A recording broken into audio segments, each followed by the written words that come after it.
En 1617 Michael Mayer, no justamente ese, otro, publica lo que considero es la primera obra interactiva en la historia del arte. En todo caso, si ustedes conocen alguna obra anterior con estas características, me lo cuentan en la caja de comentarios. ¿Por qué le llamo interactiva? Bueno, es una obra, La fuga de Atalanta, también conocida como Atalanta fugitiva, Atalanta fugiens, y también es mencionada en otros lugares como Atalanta fulgiens. Es una obra, decía, que reúne poesía, ilustración, algún tipo de exégesis de corte ensayístico y música. Todo esto de claro corte, contenido esotérico, y por eso este video entonces va bajo el título de la colección de literatura esotérica. Les leo un poco acerca de la biografía de Michael Mayer. Nacido en 1568, fallecido en 1622, fue un médico alemán, consejero de Rodolfo II de Habsburgo y un culto alquimista. Rodolfo II de Habsburgo fue un soberano que se hizo famoso por su interés, su vinculación con el esoterismo, la alquimia.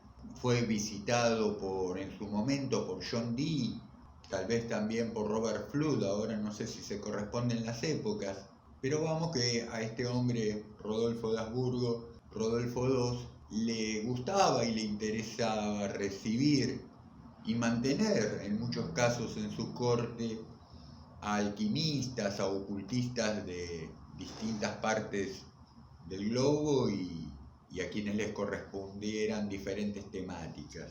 Su fuga de Atalanta, Atalanta fugiens, la de Michael Mayer, de 1617, es un libro emblemático sobre alquimia que junta imágenes, poemas y una discusión, incluyendo 50 piezas de música. Siendo un devoto luterano toda su vida, Michael Mayer tuvo una fuerte influencia en Isaac Newton. Influenció a Isaac Newton. También estuvo involucrado en el movimiento Rosacruz, que hacía acto de aparición por dicha época. Michael Mayer nació en el Holstein de Rheinburg en 1568 en Alemania. Su padre fue Johann Mayer del Ducado de Holstein. La ayuda de Severin Gebel, un famoso médico de Danz y Königsberg, hizo posible que pudiera estudiar. Se sabe que sus primeros estudios los hizo en Rendsburg y Kiel. Posteriormente, sus estudios universitarios lo tienen en 1587 en la Universidad de Rostock, en 1589 en Nuremberg. Entre los años 1589 y 1591 vivió en Padua y en 1592 en la Universidad de Frankfurt, en 1596 en la Universidad de Bolonia, en 1596, el mismo año parece ser, en la Universidad de Basilea. Bien, parece también que mucho no lograba concentrarse, ¿no? Cada 2 años estaba cambiando de universidad. Entre los años 1612 y 1614 realiza numerosos viajes a Sajonia, luego a Inglaterra y Ámsterdam. En 1608 es nombrado físico de la corte del emperador Rodolfo II. Ahí se le colmó de honores, fue nombrado secretario particular del emperador, nombrado miembro de su consistorio y elevado al rango de conde palatino. Hacia 1614 es médico y farmacéutico del landgrave Mauricio de Hesse, prosiguiendo sus investigaciones sobre temas filosóficos.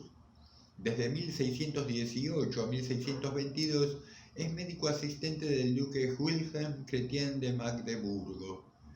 Michael Mayer escribió aproximadamente 25 libros, de los cuales el más destacado y conocido es Atalanta fugiens, La fuga de Atalanta. Michael Mayer murió en Magdeburgo en 1622. Bien, en mi caso yo tomé noticia de la existencia de Michael Mayer y de su libro a partir de unos comentarios que hace otro alquimista, Fulcanelli, más contemporáneo o del todo contemporáneo. Habría existido Fulcanelli a principios del siglo XX, las primeras décadas. Alguien de quien ya también, a causa de sus libros, vamos a dar cuenta en algún video. Muy interesante Fulcanelli. Bueno, es por Fulcanelli, por lo que él comenta escuetamente en sus libros acerca de la existencia de Michael Mayer y de Atalanta Fugiens, que yo tomo noticia de esta obra. Atalanta Fugiens remite a un mito griego, al mito de Atalanta, una doncella que se consagra al culto de Diana, con lo cual su anhelo es mantenerse virgen. Ahora no recuerdo si es a causa de su padre o alguna cuestión que la obliga a ella a atender candidatos, a cierta presión que tiene, que recibe de algún modo, por algún factor, acerca de tener que casarse, que entonces decide Atalanta establecer algún tipo de condición respecto de los candidatos que tiene ella para casamiento. Parece que ella era muy bella y no le faltaban, mejor dicho, los candidatos.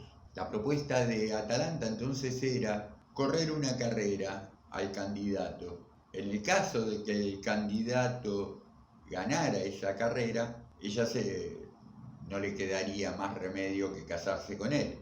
Caso contrario, perdiera la carrera el candidato, incluso creo se llega a decir que perdía la vida, ¿no es cierto? Este pobre infortunado. El tema es que Atalanta impone esa condición, dado que ella es una excelente velocista. Parece que corre de forma inusitada, una especie de Speedy González, el correcaminos. Con lo cual no hay hombre en la tierra que pueda alcanzarla y ganarle una carrera. Hasta que aparece un tal Hipómenes que, enamorado de ella, seducido por su belleza, decide desafiarla a esta carrera, pero advertido de la astucia de la muchacha, Hipómenes diseña una estratagema.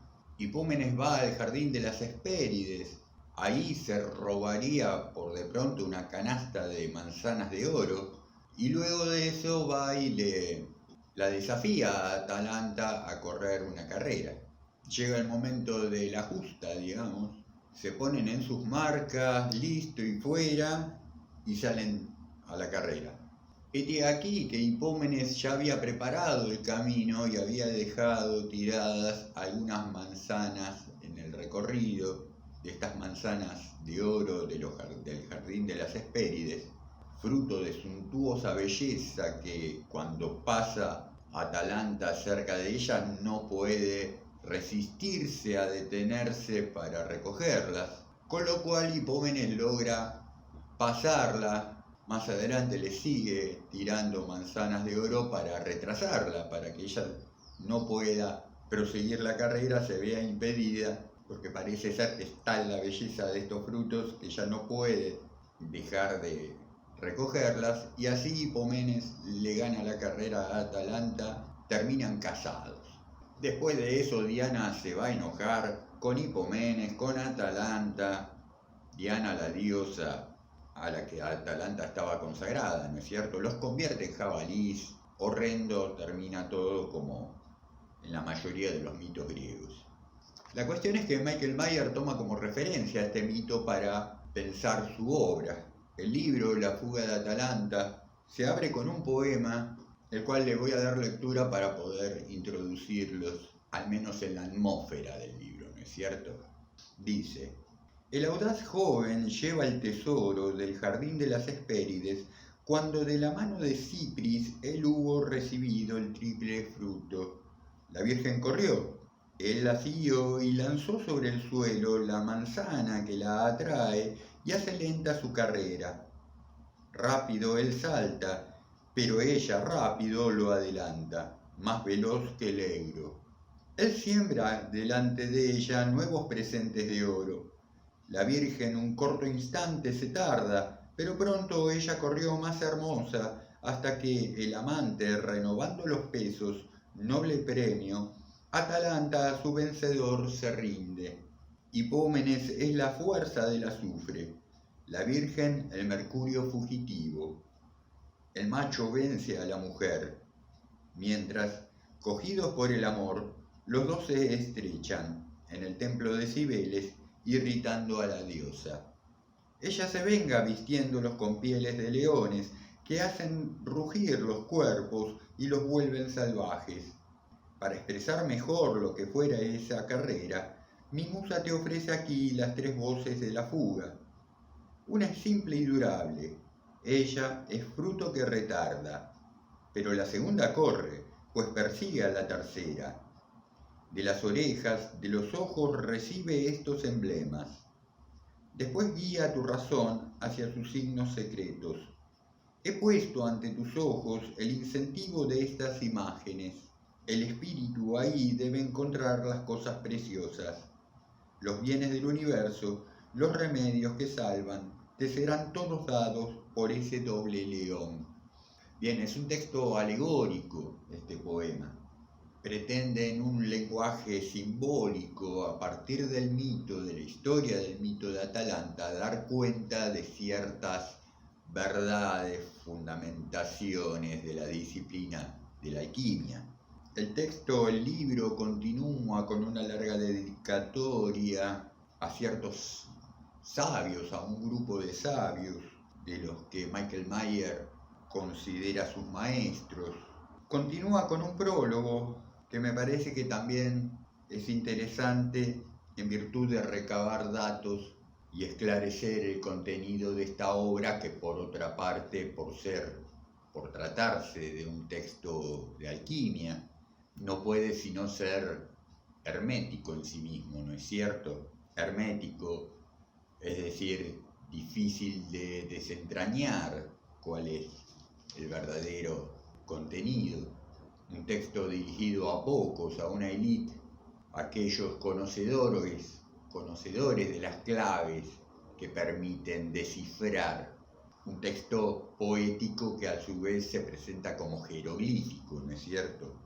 En este prefacio al lector dice Michael Mayer: el hombre, cándido lector, es, en opinión de todos, un compendio del universo, por la manera de la que está compuesto, y está destinado a vivir tres géneros de vida, a saber, la vida vegetativa en el seno maternal, donde él crece y aumenta a la manera de una planta, la vida sensible que él lleva en este mundo, donde es conducido sobre todo por sus sentidos, como los otros animales de los que difiere en cuanto a que él comienza a servirse de su inteligencia, aunque de una forma imperfecta.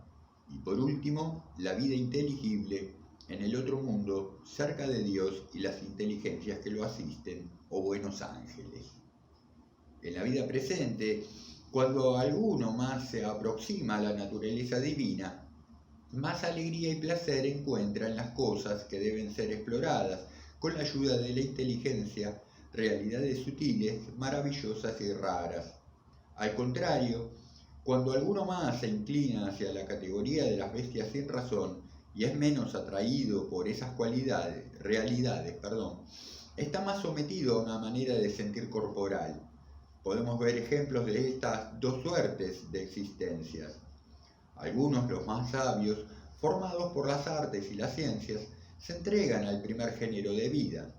La mayor parte se entrega al segundo, es decir, a los placeres del cuerpo, al libertinaje, a la gula, a la magnificencia exterior y a cosas análogas. Para desarrollar la inteligencia, Dios ha ocultado en la naturaleza una infinidad de arcanos que se extraen, como el fuego del sílex, y se ponen en práctica, gracias a toda suerte de ciencias y artes. Entre ellos, los secretos químicos no son los últimos, sino más bien los primeros y más preciosos de todos, después de la búsqueda de las cosas divinas. Ellos deben ser buscados no por los charlatanes de feria y los falsos químicos que hacen ilusiones, son como los asnos ante una lira, tan alejados como es posible de toda ciencia y de toda intención excelente, sino por espíritus elevados que han recibido una educación liberal y han nacido para explorar las más altas realidades. Ahí están, en efecto, las cosas muy sutiles, augustas, sagradas, raras y oscuras, que por esta razón deben ser cogidas por la inteligencia antes de serlo por los sentidos, gracias a una contemplación profunda que se opera por la lectura de los autores, su comparación entre ellos y con las obras de la naturaleza, mucho más que por medio de una operación sensible o una experiencia manual, que es ciega si no la precede la teoría. Detrás de las ciencias intelectuales y muy cerca de ellas están colocadas las que tratan de un objeto visible o audible. Así son la óptica o perspectiva y la pintura que ciertos poetas llaman muda, así como la poesía es para ellos una pintura parlante. Nombremos además la música, vocal o instrumental. Los antiguos filósofos se ejercitaron en este último arte, al punto el que había rechazado la lira en los festines era declarado ignorante y obligado a cantar sosteniendo una rama de mirto, como se lee a propósito de Temístocles. Sócrates era versado en música y Platón, quien declara hecho de forma no armoniosa al que no gusta de la armonía musical. Pitágoras se ilustra igualmente en ese arte, el que se dice utilizaba como medio un concierto de música en la mañana y en la tarde para disponer bien los espíritus de sus discípulos. La música posee, en efecto, ese poder particular de excitar o calmar los sentimientos de acuerdo a los diferentes modos musicales. Así, el modo frigio era llamado belicoso por los griegos, pues se le utilizaba yendo al combate en la guerra y estaba dotado de una virtud singular para excitar el coraje de los soldados. En su lugar, se usa ahora el modo jonio, que en otros tiempos era tenido por apropiado para despertar el amor, como lo es hoy el modo frigio, lo que nos hace suponer que han sido invertidos. Se dice que Timoteo de Mileto se servía del modo frigio para informar a Alejandro el Grande más rápido y atrevido las cosas de la guerra, lo que Cicerón menciona en el segundo libro de las leyes. El lesbiano Terpandre usaba el modo jonio, llamado por los lacedemonios cuando las desavenencias y las sediciones los oponían entre ellos. Él apaciguó sus espíritus con el dulzor de su canto, al punto que ellos volvieron a los sentimientos de amistad y cesaron toda sedición. Desde esa época, los cantares lesbianos merecieron siempre el primer premio en los fallos de las eparquíadas. Fabio dice de la música: la música es una diversión agradable y muy honorable, muy digna de espíritus liberales.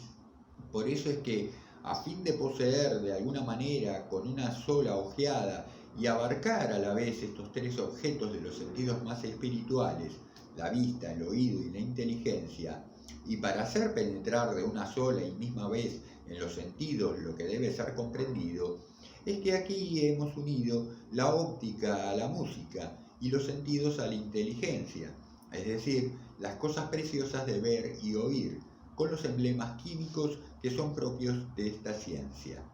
Mientras las otras artes presentan emblemas concernientes a las costumbres o cualquier cosa distinta de los secretos de la naturaleza, este método parece extraño a su objetivo y a su fin, puesto que ellos desean y deben ser comprendidos por todos. Lo mismo vale para la química, que debe ser vista como una casta virgen, a través de un enrejado y como Diana, no sin una vestimenta de colores variados, por razones que han sido expuestas en otra parte. Recibe pues en una sola y misma vez, en un solo libro, estas cuatro especies de cosas: composiciones ficticias, poéticas y alegóricas, obras emblemáticas grabadas en Venus o en cobre, no sin Venus o la gracia, realidades químicas muy secretas a explorar con la inteligencia. En fin, composiciones musicales de las más raras, y aplica a tu uso estas cosas que te son dedicadas. Si este uso es más intelectual que sensual, un día te será tanto más provechoso y más agradable. Pero si la utilización de este es primero reivindicada por los sentidos, no hay duda que el paso se haga del sentido a la inteligencia como por una puerta. En efecto, se dice que no hay nada en la inteligencia que no haya entrado por un sentido cualquiera, siendo tenida la inteligencia del hombre que acaba de nacer por una especie de tabla rasa sobre la cual todavía no habría nada escrito, pero donde se podría escribir todas las cosas por medio de los sentidos, como con un estilete. Y comúnmente se dice: no se desea lo que se ignora, pues falta que los sentidos, actuando en calidad de investigadores y de mensajeros, aporten y hagan conocer a la inteligencia todo lo que puede ser sabido en primer lugar, como primer magistrado y árbitro, a la manera de guardianes que vigilan en la puerta sus voces de alguna ciudad.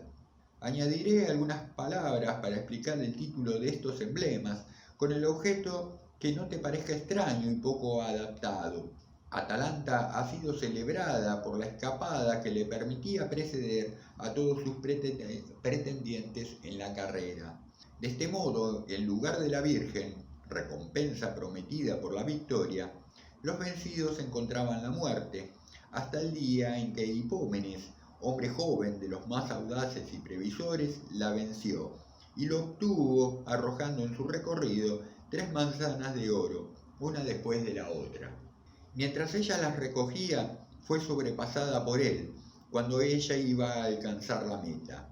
Así como esta Atalanta huye, una voz musical huye siempre delante de otra, y esta otra la persigue como Hipómenes. Sin embargo, ellas son estabilizadas y consolidadas en la tercera, que es simple y de un solo valor, igual que por una manzana de oro. Esta misma Virgen es puramente química. Ella es el mercurio filosófico fijado y retenido en su fuga por el azufre del oro. Si alguno sabe detenerlo, poseerá a la esposa que busca, si no, hallará la pérdida de sus bienes y la muerte. Hipómenes y Atalanta, uniéndose por el amor en el templo de la Madre de Dios, que es el vaso, se convierten en leones, es decir, adquieren el color rojo. Esta Virgen de nuevo se lleva la victoria ante los hombres, cuando ella mata a un jabalí de una grandeza prodigiosa, y por eso ella recibió una recompensa de manos de Meleagro. Cerca del templo de Esculapio, en Estite, ella golpeó una roca e hizo surgir agua de la cual ella, con sed, bebió. Como todas esas cosas son en realidad alegóricas, emblemáticas y nulamente históricas, he querido consagrar este tratado emblemático en conmemoración intelectual de esta heroína, siendo supuesto en particular que las manzanas lanzadas hacia ella provenían de los jardines de las Hespérides y habían sido enviadas a Hipómenes por Venus, diosa de la suavidad. En estos pequeños trozos o fugas verás que se ha cuidado en que cada dístico adaptado a estas 3 voces pueda ser cantado de una forma cómoda. Habiendo sido tanta variedad de fugas acomodadas a una simple voz, todo hombre dotado de juicio y comprensión aprobará esta representación emblemática, de la misma manera que su adaptación a cada voz, y la tendrá en una verdadera estima. Si en efecto los comerciantes aprecian y compran por una gran suma de dinero la pintura de algún artista, donde solo los ojos pueden ser engañados, pues ellos la juzgan próxima a la naturaleza. ¿Cómo los hombres de letras no consentirían en dar precio y un gran valor a estas figuras puestas al servicio de la inteligencia en muchos sentidos, de tal suerte que con un gran provecho pueda ser esperado de ellas y además la buena acogida? Adiós. Así termina, con un adiós termina el prólogo. Bien, entonces ya nos explica Michael Mayer de qué va la obra, ¿no es cierto? El resto, el cuerpo principal de la obra, se divide en 50 emblemas. A cada cual de cada uno de los emblemas le va a corresponder un verso, un pequeño poema, una ilustración, una exégesis del poema y una pieza musical que es, como lo explica Mayer, una fuga, una forma musical de fuga que además se da en canon. Yo no soy un experto en música, tal vez las fugas comprendan el canon de manera natural, no lo sé. En este caso, bueno, entiendo que puedo observar que por cada pieza musical lo que se registra es una forma de fuga y un canon de 3 voces, ¿no es cierto? Una voz que se le adjudica a Atalanta, una voz que se le adjudica a Hipómenes o Hipómenes, y una tercera voz que parece ser se le está adjudicando a la manzana, ¿no es cierto?, a la manzana de oro del jardín de las Hespérides. Luego estas voces no van a dar cuenta de la propia historia, de la historia mítica de Atalanta e Hipómenes, sino que van a dar cuenta, sí, de una exposición de ciertas cuestiones relativas a la alquimia. Y claramente la poesía acompaña lo que dicen las voces en la fuga y las ilustraciones otro tanto. Respecto de las ilustraciones que pueden estar viendo en estos momentos, que son muy ricas en contenido y muy bellas en cuanto a la forma, no queda claro si la autoría de estas ilustraciones son adjudicables a un tal artista llamado Matías Merian o al mismo editor de la obra, un tal Johann Theodor de Brahe. En fin, que parece ser esta en su totalidad. Anoto, a mí me parece, habiendo leído el libro por completo, no me parece que Michael Mayer sea realmente un sabio, más que un artista en relación con temas de la alquimia, que en todo, durante estos 50 emblemas, 50 capítulos, no da más que pareciera ser pautas generales respecto del tema de la alquimia, repitiendo incluso ideas que ya se encuentran en otros tratados más antiguos, de la Edad Media. Y en todo caso me parece muy rica esta obra y muy propositiva respecto a este rasgo multidisciplinar, una propuesta realmente interactiva, ¿no es cierto?, performativa, en el sentido de que esta obra podría ser llevada a la exposición, que mientras veamos los grabados y leamos las poesías, escuchar de fondo esos cánones, ¿no es cierto?, esas fugas, algo para lo que hoy por lo menos podemos estar fácilmente preparados para llevar esa experiencia a cabo. Por de pronto encontré que esta sucesión de cánones musicales han sido grabados, el video que los contiene en su totalidad se encuentra aquí mismo en YouTube, yo abajo les dejo el link para que puedan entrar y escuchar esa música que por otra parte es bellísima, al margen del resto de la obra.